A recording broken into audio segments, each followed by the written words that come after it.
ఈ వైఎస్ఆర్ కాంగ్రెస్ పార్టీ నాయకులకి ఇక వెలక్కై పడినట్లు అయిపోద్ది. ఓకే. సో ఇవన్నీ కూడా బాలకృష్ణ గారు చిరంజీవి గారిని అక్కడ ఏమనలేదు. కేవలం ఆంధ్రప్రదేశ్ రాష్ట్రంలో కొన్ని విచ్ఛిన్నాలు తీసుకురావడానికి ప్రయత్నిస్తున్నటువంటి ఒక పార్టీ వారి ప్రయత్నాలే ఇవన్నీ అని చెప్పేసి ఈ సందర్భంగా తెలియజేసుకుంటా ఉన్నా. Okay okay right. చిన్నప్పరెడ్డి గారు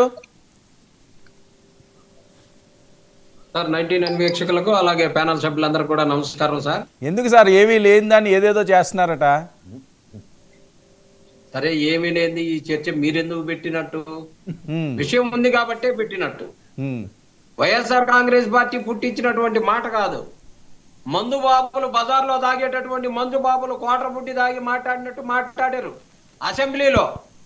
అసెంబ్లీలో మాట్లాడాల్సినటువంటి మాటలు ప్రజలకు ఇచ్చిన హామీలు ఏంటి, లేకపోతే మెడికల్ కాలేజీలు ఏంది, లేకపోతే అభివృద్ధి ఏంది, లేకపోతే వీటన్నిటి మీద మాట్లాడాల్సింది పోనిచ్చి చిరంజీవి ఎవడు, లేకపోతే జగన్మోహన్ రెడ్డి సైకో, లేకపోతే వాళ్ళు వీళ్ళు అని చెప్పేసి రకరకాలుగా మాట్లాడి ఇది కావాలని ఏమైనా జరిగిందా అనేది నాకు అనుమానం కలుగుతా ఉంది. ఎందుకంటే కామినేని గారు సరే ఏదో ప్రజలు తప్పుగా అర్థం చేసుకున్నారు, లేకపోతే మేము మాట్లాడింది పొరపాటు అనిపించిందేమోనని. మరి దాన్ని నిప్పు రాజేసినటువంటి బాలకృష్ణ గారు ఎందుకు మాట్లాడలేదు? మరి పోనీ బాలకృష్ణ గారు ఏదన్నా ఈగోగా ఉన్నాడు అనుకో, నిజంగానే చంద్రబాబు నాయుడు గారు సభ తరపున క్షమాపణ చెప్పొచ్చు కదా. ఏదైనా అనుకున్నటువంటి మాటలు జరిగితే దాని గురించి ఎవరు పట్టించుకోవాల్సిన పని లేదు. ఏదో అనుకోకుండా జరిగినటువంటి అంశం అని చెప్పి తీసేస్తే సింపుల్ గా పోవును కదా. ఏదో జరుగుతా ఉంది, ఏదో కుట్రలో భాగంగానే ఇదంతా కూడా జరిగిందనేది వైఎస్ఆర్ కాంగ్రెస్ పార్టీ భావిస్తా ఉంది.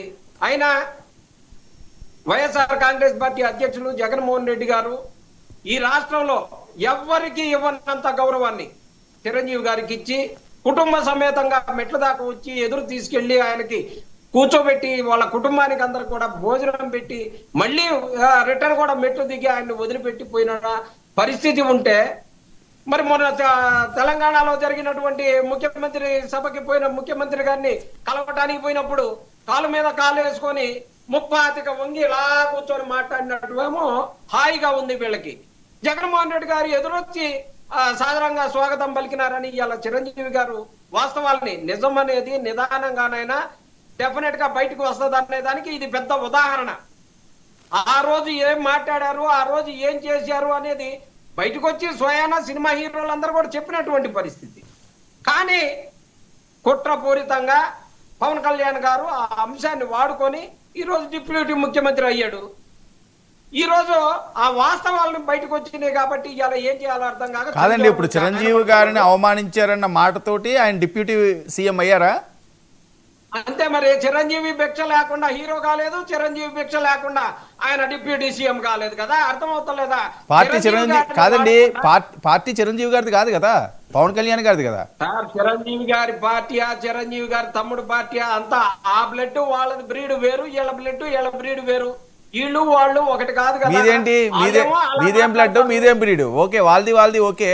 వైఎస్ఆర్ సిపికి ఏమన్నా ఉన్నదా వేరే బ్లడ్ సంబంధించినటువంటి? సార్ వైఎస్ జగన్మోహన్ రెడ్డి గారు 17 మెడికల్ కాలేజీలు తీసుకొచ్చి వాటిని 5టిని అడ్మిషన్స్ అన్నిటిని కూడా సరేలేండి, సరే అది మాట్లాడతామండి. అది వేరేగా మనం పెడదాం కాదండి. ఇప్పుడు వాళ్ళు బ్లడ్ సార్ వినండి చిన్న